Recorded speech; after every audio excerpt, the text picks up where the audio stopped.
Where do you think you're going so fast without a helmet? I'm heading to my cousin's wedding, officer.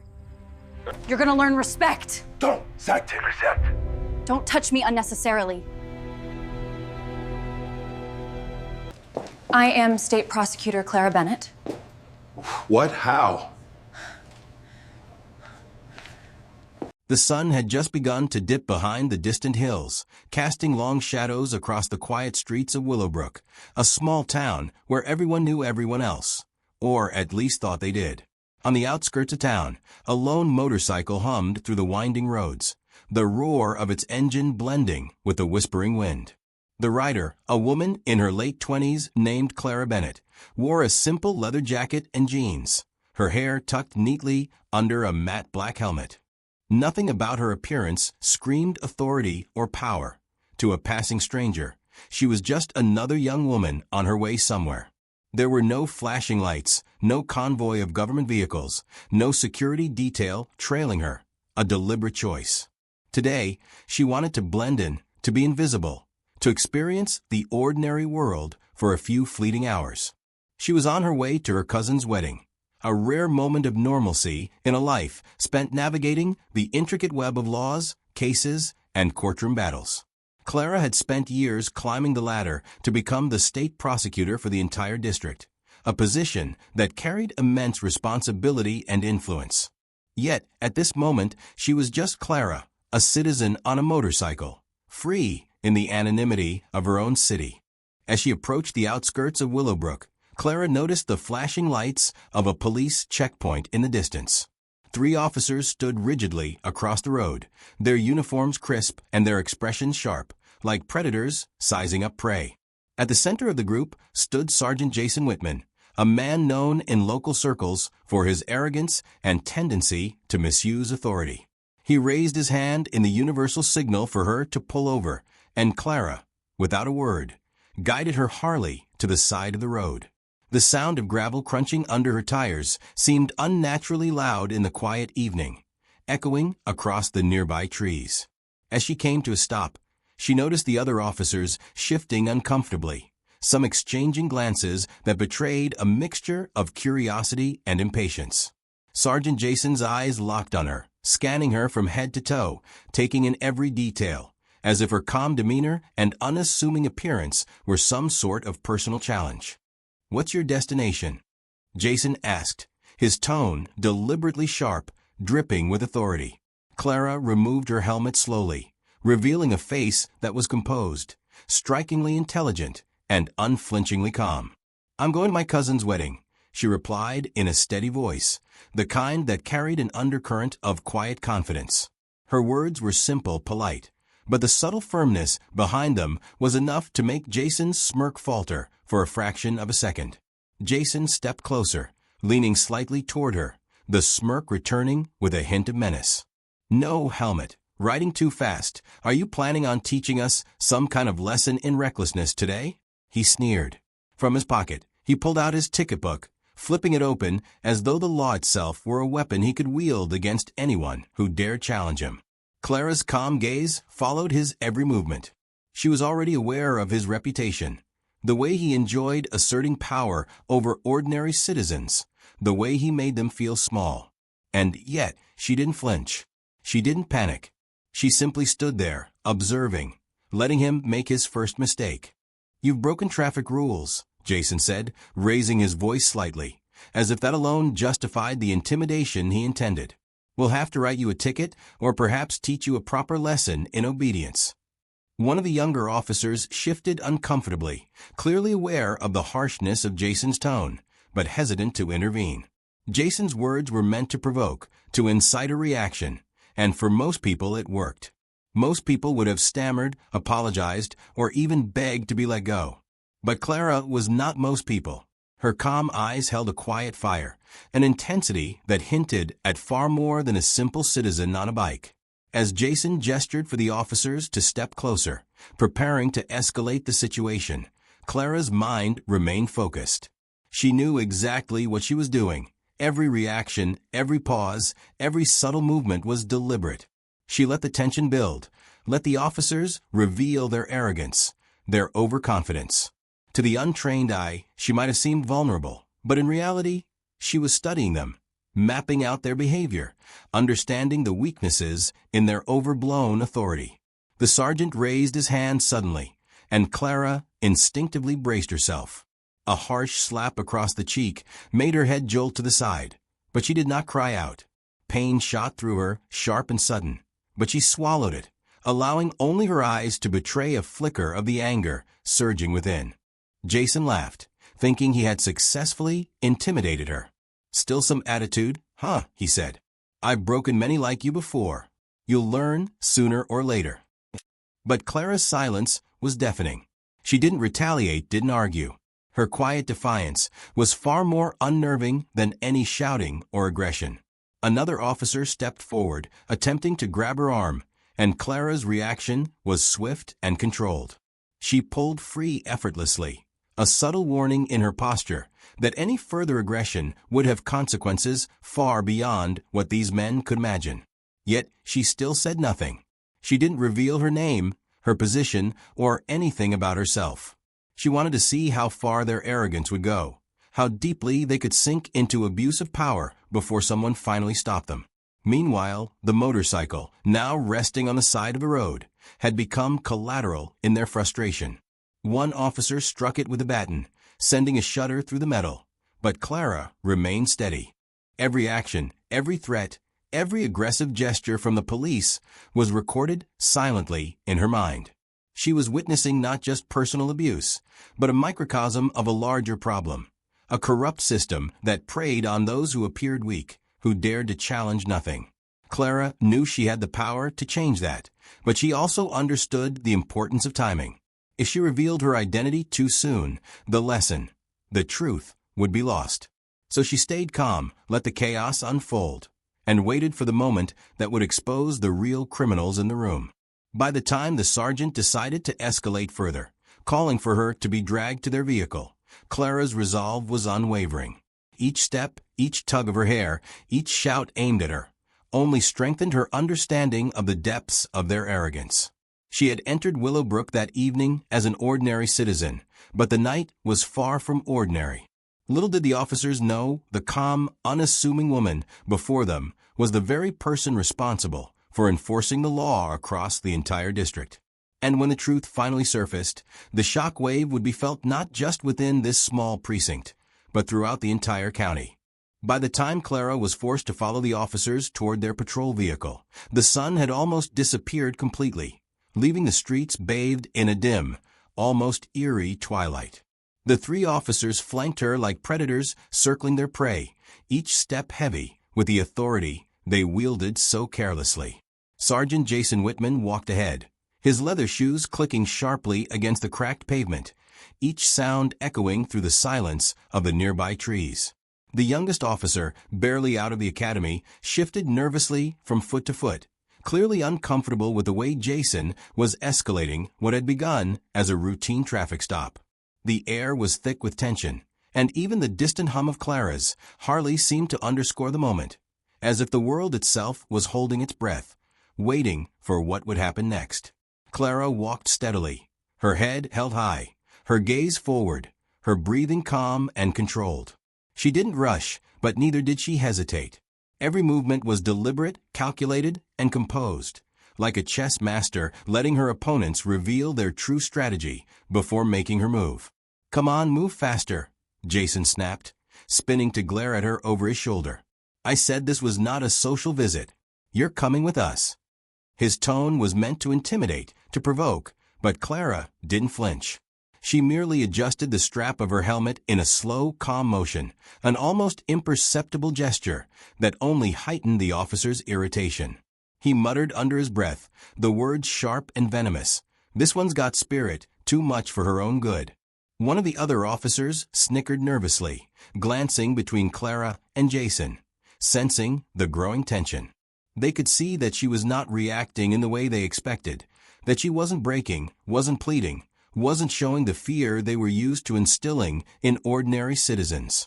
Every instinct they had built on intimidation was being challenged, and it made them uneasy. As they reached the patrol car, Jason's hand shot out to grab Clara's arm, attempting to assert dominance in the most physical way he knew. But she moved with surprising swiftness, pulling free almost effortlessly. "Don't touch me," she said, her voice low but firm, carrying an unspoken warning. The sharpness in her tone made Jason freeze for a brief second, a momentary crack in his armor. He recovered quickly, though, forcing a laugh that was more forced than genuine. "Bold, aren't you?" he sneered, gripping the edge of the patrol car. "I like that. But you'll learn. Everyone does." He signaled the younger officer to assist, and together they attempted to pull her toward the vehicle. Clara allowed them to take a step before subtly shifting her weight, twisting just enough to break free again, her movements precise, controlled, and effortless. The small victories were enough to unsettle them further. They were used to compliance. They were not used to resistance, especially from someone they assumed was ordinary. The car door swung open, the interior dimly lit by the overhead light, casting long shadows across the officers' faces. Clara's eyes scanned the surroundings calmly as she stepped closer, observing the vehicle, the officers, their posture, their expressions, all of it. She had been in situations far more dangerous before, but this felt different. Here, she was deliberately testing the arrogance of those entrusted with enforcing the law, seeing how low they would sink when faced with someone they thought they could dominate. Jason, his patience wearing thin, raised his voice. "Into the car now. Stop testing me, or you'll regret it." But Clara simply tilted her head slightly, her expression neutral, her calm demeanor almost infuriating him further. She had become a mirror for their cruelty, reflecting it back in the most subtle but devastating way possible, without a word of complaint, without a single ounce of fear. Before the officers could force her fully into the vehicle, Jason's temper finally erupted. He stepped closer, his hand striking her cheek sharply. The sound echoed through the twilight like a gunshot. Pain shot across her face, but Clara's head barely moved. The sting burned, but her mind remained focused. This was not her defeat. This was the moment they revealed their true nature. "I've broken many like you before," Jason said, his voice laced with false bravado. "You'll learn sooner or later." But Clara didn't answer. She didn't flinch. She didn't scream. Her silence was louder than any words she could have spoken, and it unsettled them more than their own aggression could have. The officers, frustrated and increasingly impatient, began to show the cracks in their unity. One younger officer whispered to another, glancing at Clara with doubt in his eyes, clearly questioning the morality of their actions. But Jason ignored the murmurs, intent on maintaining control. He grabbed Clara's arm again, this time with more force, and attempted to drag her to the back of the patrol car. Clara allowed herself to be moved, but every step was calculated to show that she was not powerless. She moved with a quiet dignity, resisting the instinct to fight violently, letting the arrogance of the officers build to its peak. She was playing a long game, a game they had no idea they were part of. Finally, as the officers prepared to slam the car door shut, Clara glanced around, taking in every detail of the scene. The gravel underfoot, the shadows of the trees, the tension in the officer's shoulders, the subtle fear creeping into the youngest officer's eyes. All of it was noted. She understood the magnitude of what they thought they were doing. They believed they were punishing an ordinary woman, an average citizen who dared question authority. But Clara knew the truth would turn their world upside down, and she waited patiently, silently, her calm exterior hiding a mind sharp, focused, and ready to strike when the moment was right. The precinct loomed ahead like a grim fortress, its harsh fluorescent lights cutting through the dim evening, as if exposing every misdeed that dared enter. Clara was escorted through the heavy metal doors, the clang of her footsteps on the cold tile echoing through the otherwise silent halls.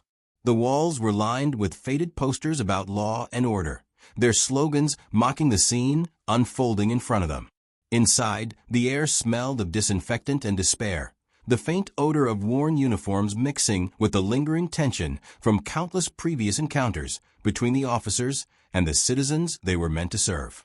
Clara's eyes scanned the room without betraying a hint of fear, noting every detail. The positions of the officers, the side glances, the nervous shifting of feet.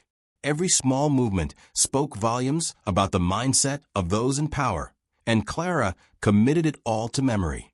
Each second brought her closer to revealing a truth that would shake the foundations of this very station. Sergeant Jason Whitman's face had turned a deep shade of red, his frustration palpable, as he barked orders at his subordinates. "Get her into a holding cell.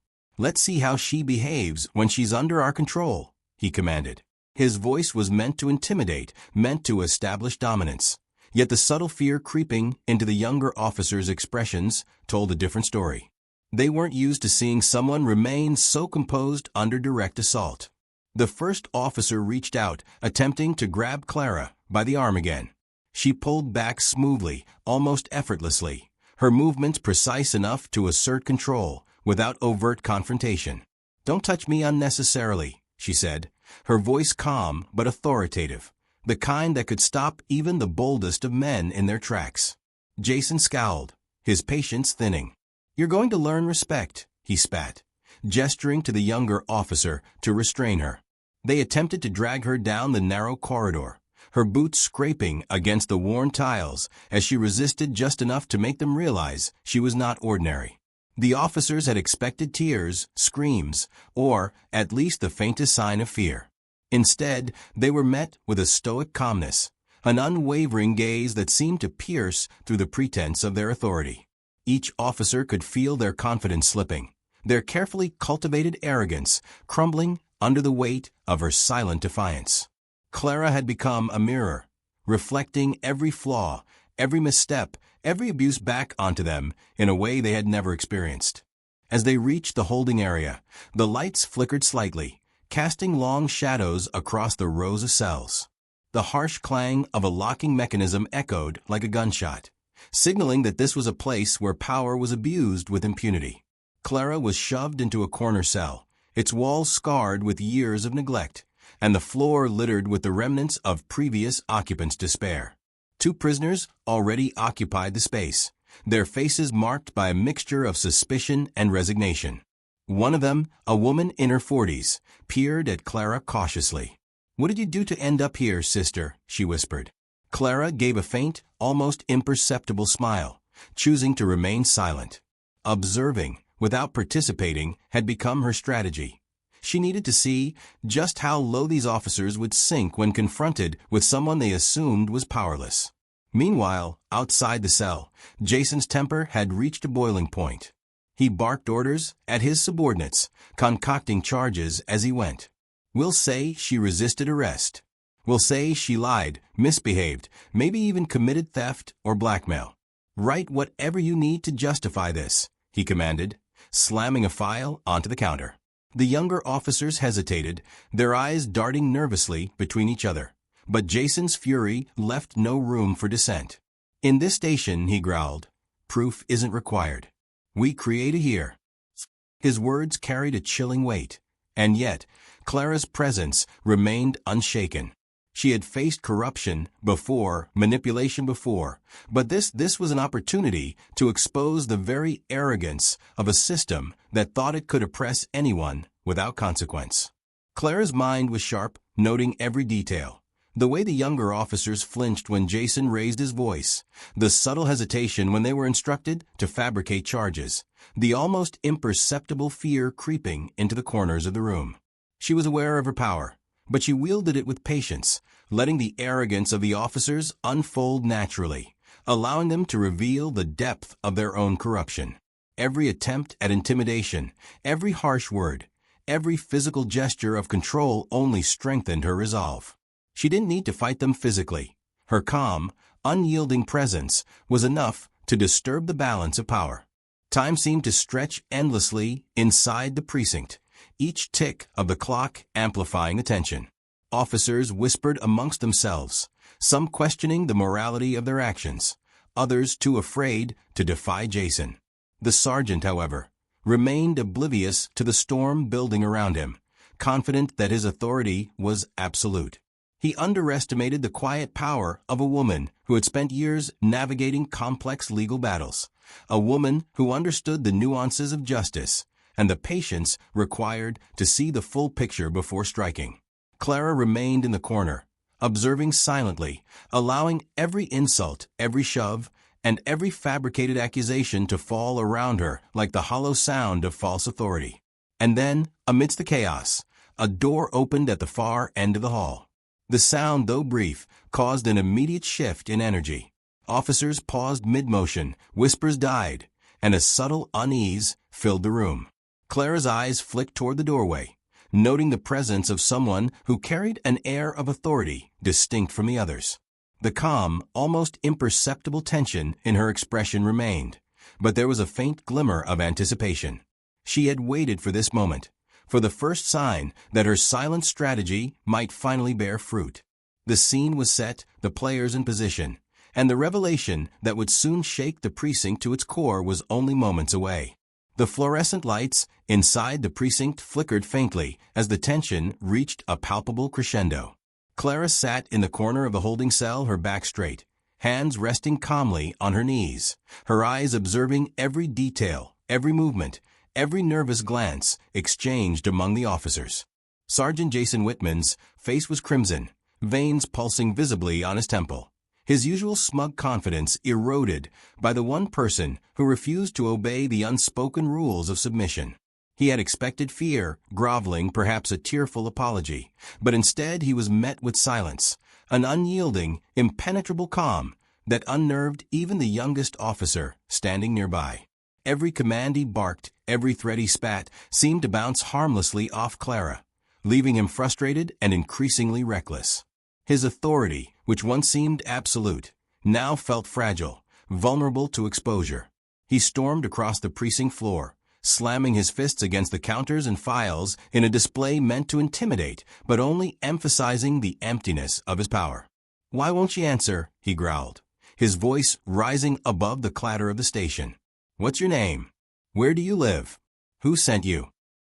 His questions were sharp, laced with aggression, meant to assert dominance, but Clara's posture did not waver. She met his gaze without fear, without panic, and for the first time, a flicker of doubt crossed Jason's eyes. This was supposed to be routine, a woman pulled over for a minor traffic violation, humiliated, scared into submission, and removed from the scene. Instead, he faced someone who refused to play the part he expected. Every pause, every calm blink from Clara chipped away at his arrogance, leaving him exposed and increasingly desperate. Meanwhile, whispers began circulating among the other officers. One leaned toward another, voice low but tense. "Boss, I don't think she's just a regular citizen." The words barely carried across the corridor, but Jason's sharp ears caught them. He spun around, glare burning through his composure. "What did you say?" he demanded. The officer stumbled, caught off guard, clearly unsure whether speaking up would bring wrath or relief. "And nothing, sir," he stammered, though the doubt in his eyes betrayed the truth. The sergeant's smirk had faded, replaced with an almost manic focus. Something about Clara unsettled him, something he could not quite identify, and it gnawed at the edge of his mind. It was at that precise moment that the precinct door swung open with authority. A tall, commanding figure stepped inside, the sharp click of polished shoes on tile instantly drawing attention from every corner of the room. Lieutenant Daniel Carter, known for his integrity and keen judgment, entered, his eyes immediately scanning the room for the source of the chaos. The sudden presence of someone with real authority sent a ripple through the officers. Whispers halted midward, movements froze, and the oppressive tension shifted. Jason immediately straightened, attempting to regain the facade of control he had worked so hard to maintain. "Nothing, sir," he lied, forcing a laugh that didn't reach his eyes. "Just a small issue with a citizen." Lieutenant Carter's gaze fell on Clara.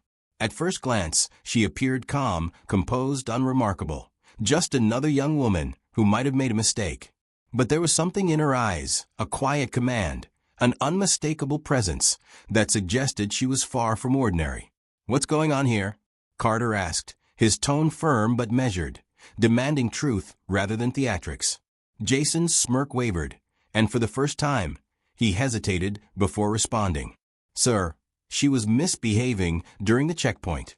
"You know, attitude, noncompliance." His voice trailed off, unsure, defensive. Lieutenant Carter's eyes narrowed, suspicion immediately aroused. Misbehaving? How so? His gaze swept the room, sharp and scrutinizing, cutting through the false bravado Jason had cultivated.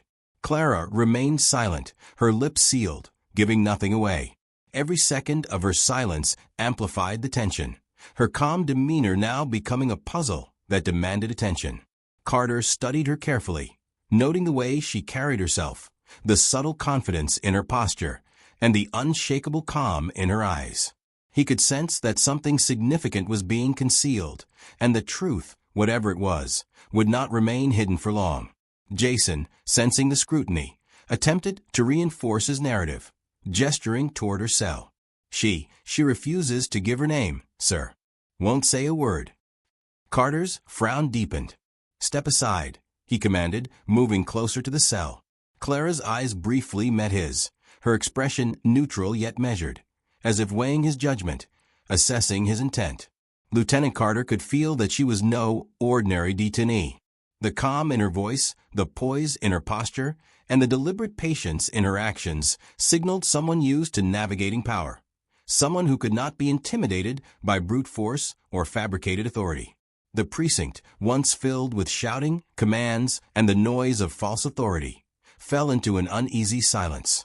Officers shifted nervously, whispers dying in their throats. Even Jason's younger subordinates, who had been uneasy from the start, straightened with a mix of hope and fear. Hope that real authority had arrived, fear of the consequences that might follow. Carter leaned slightly closer, his voice cutting through the tension. Tell me your name. Clara, as always, remained silent, letting the officers' impatience reveal their own arrogance and weakness. This silence, deliberate and unyielding, made the room feel heavier, the tension almost unbearable. Every second of silence served a purpose. Clara had come to observe, to document, to allow the corrupt nature of this precinct to reveal itself fully before the moment of revelation. She knew that the more the officers revealed through their impatience and aggression, the stronger her position would be when she finally unveiled her true identity. Lieutenant Carter's frown deepened further as he studied her, someone so calm, so composed, so unafraid in the face of blatant misconduct. He knew instinctively that the situation was far more serious than Jason Whitman had portrayed. The moment was building, a tension so thick that the air itself seemed to hold its breath, waiting for the inevitable shock that would soon unfold. The room seemed to constrict around Clara as Lieutenant Daniel Carter stepped closer, his eyes narrowing with suspicion. Every officer in the precinct could feel it, the shift in energy, the subtle but undeniable weight of authority radiating from this young woman who had endured every insult, every shove, and every fabricated accusation without so much as a word of complaint. Sergeant Jason Whitman's confidence, which had seemed unshakable only moments ago, now wavered with every passing heartbeat. He tried to maintain a facade of control, but the tremor in his hands betrayed the panic creeping into his mind. Sir, Jason stammered, gesturing vaguely toward Clara. She refuses to give her name. Won't cooperate at all. I thought we could. His voice trailed off, a rare moment of hesitation that drew curious, uneasy glances from the other officers. Lieutenant Carter's piercing gaze locked onto Clara, studying every detail. The way she held herself, the faint glint of intelligence in her eyes, the deliberate calm in her every movement. It was clear to him that this was no ordinary woman, no frightened citizen caught in the web of petty abuse. Enough games, he said firmly, his voice resonating through the room. Tell me your name. Now.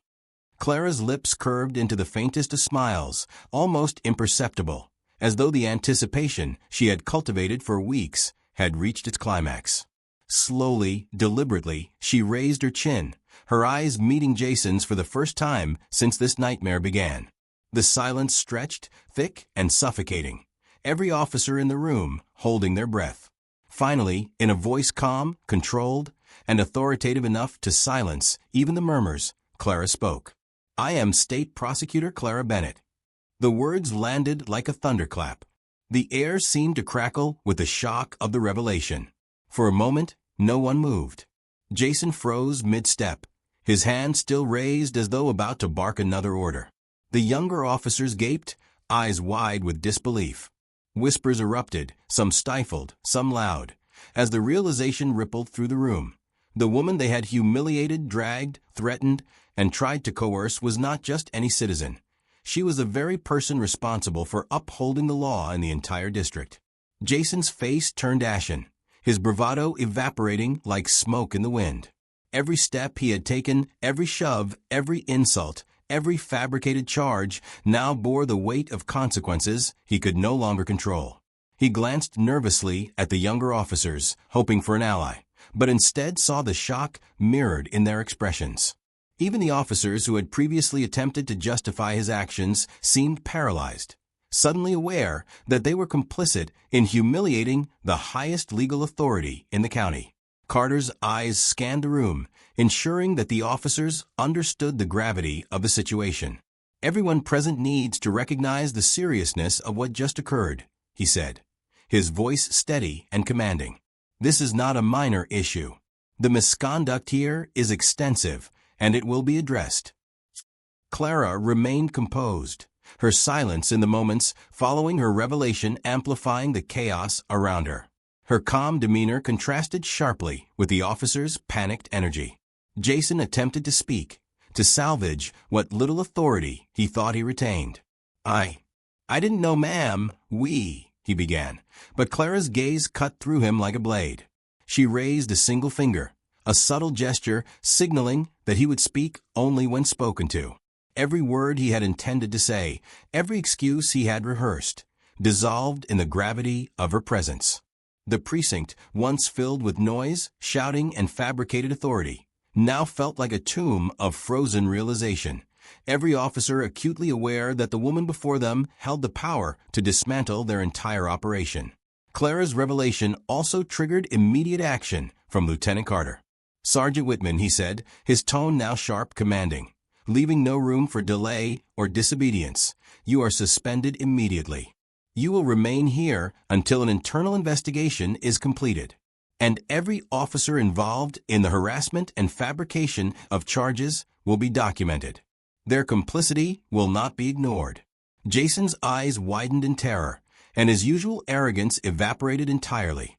The younger officers shuffled nervously, glancing at each other, realizing that their attempts to follow orders had placed them in a precarious position as well. The shock was not confined to the precinct alone. As the news of Clara Bennett's identity spread through the station, whispers became murmurs of disbelief, which soon turned into outright panic. Some officers leaned against the walls, pale and shaken, realizing the magnitude of what had just transpired. Every step of the intimidation, every slap, every attempt to humiliate her, had been a miscalculation of epic proportions. The very woman they had assumed powerless now controlled the narrative completely, and the consequences of their arrogance were about to unfold in full force. Clara remained silent, allowing the officers to absorb the reality, to feel the weight of their errors fully. Her calm, deliberate patience had amplified the lesson. In the presence of true authority and unwavering principle, deception, arrogance, and abuse of power cannot prevail. Every officer in the room now understood a simple, unshakable truth. They had underestimated the wrong person. And as the silence settled over the precinct, thick and heavy, it was clear that the balance of power had shifted entirely. The woman they had thought ordinary had revealed herself, and with that revelation came justice that no one in the room would forget. The precinct was engulfed in a stunned silence, the kind of silence that follows the shattering of every illusion a person once held about their control, their power, their invincibility. Clara Bennett stood tall, her posture calm and authoritative, a stark contrast to the chaos she had just exposed. Every officer present could feel the weight of her presence pressing down like a gavel striking in a courtroom. Final, irrevocable, unyielding. Sergeant Jason Whitman, once brimming with arrogance and false confidence, now trembled, his face pale and lips quivering as he struggled to reconcile the reality before him. The commanding glare of Lieutenant Daniel Carter and the undeniable authority radiating from Clara left him completely exposed. For the first time, he was not the one in control. He was merely a pawn in a game far larger than himself, a game of justice that he had foolishly tried to manipulate and dominate. Clara's eyes swept across the room, observing each officer individually. The younger officers, who had only followed orders, shifted uneasily, their faces pale with the realization that inaction and complicity carried consequences. Jason had thought he could shield himself with rank and bravado, but every gesture, every shove, every fabricated charge now became evidence against him. The officers who had laughed, whispered, or smirked during her humiliation now felt the piercing clarity of accountability. Clara's calm voice broke the tense silence. Every action taken in this precinct against me, against the law, against the citizens you swore to protect, will be investigated. No one is exempt. Every individual present who participated in this abuse will face the full extent of the law. Jason's hands trembled as he reached for an explanation, a desperate attempt to salvage some control. "But, ma'am, I didn't. I was just following orders." His words sounded hollow, even to his own ears. Clara's gaze locked on him, unwavering, as if weighing the sincerity of his excuses against the reality of the harm he had caused. "Following orders," she said slowly, deliberately, "does not absolve anyone from wrongdoing. You chose your actions, Sergeant Whitman, and now you will face their consequences."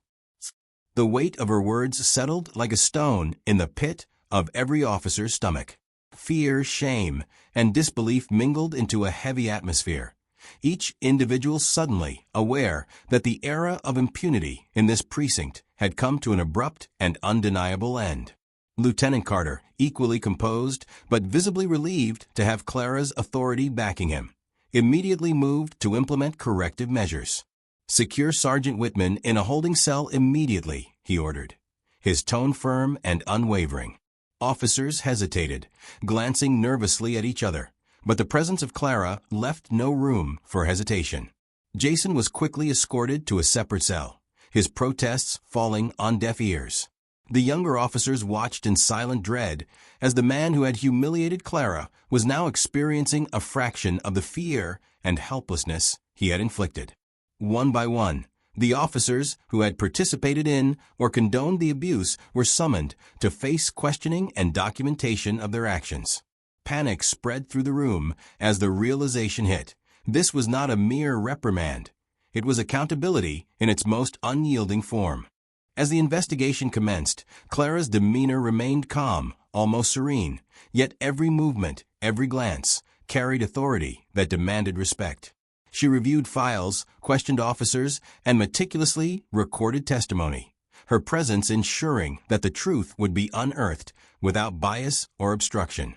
The officers could feel the magnitude of her experience, the precision of her mind, and the inevitability of justice as it began to unfold.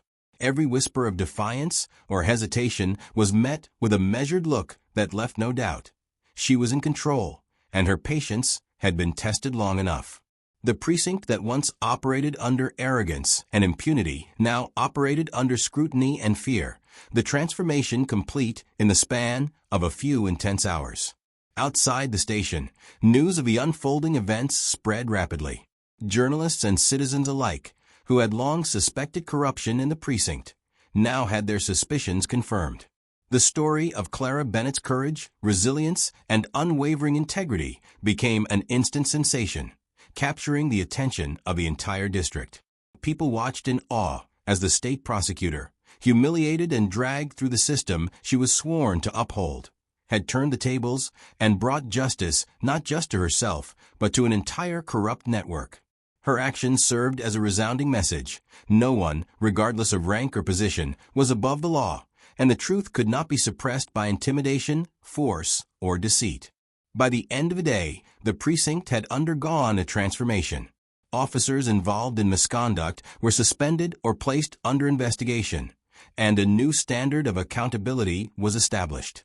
The atmosphere, once thick with fear, arrogance, and abuse, was now tempered by respect, caution, and a newfound understanding of the consequences of corruption. Clara's presence had restored integrity to a system that had long allowed abuse to flourish. She had proven that courage, intelligence, and an unwavering commitment to justice could overcome even the most entrenched arrogance.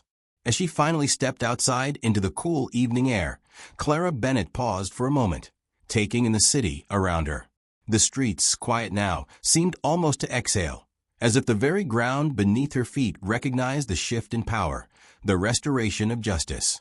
Every officer in the precinct had learned a lesson they would not forget. Respect the law, respect those who uphold it, and never underestimate the resolve of a woman committed to justice. Clara mounted her motorcycle, her movements calm, precise, and dignified. With a measured twist of the throttle, she rode off into the night, leaving behind a precinct transformed, a county shaken awake, and a story that would echo in every corner for years to come. The ordinary disguise had been stripped away, revealing the extraordinary authority, courage, and unyielding justice of State Prosecutor Clara Bennett, a woman whose name would forever be synonymous with integrity and fearless accountability.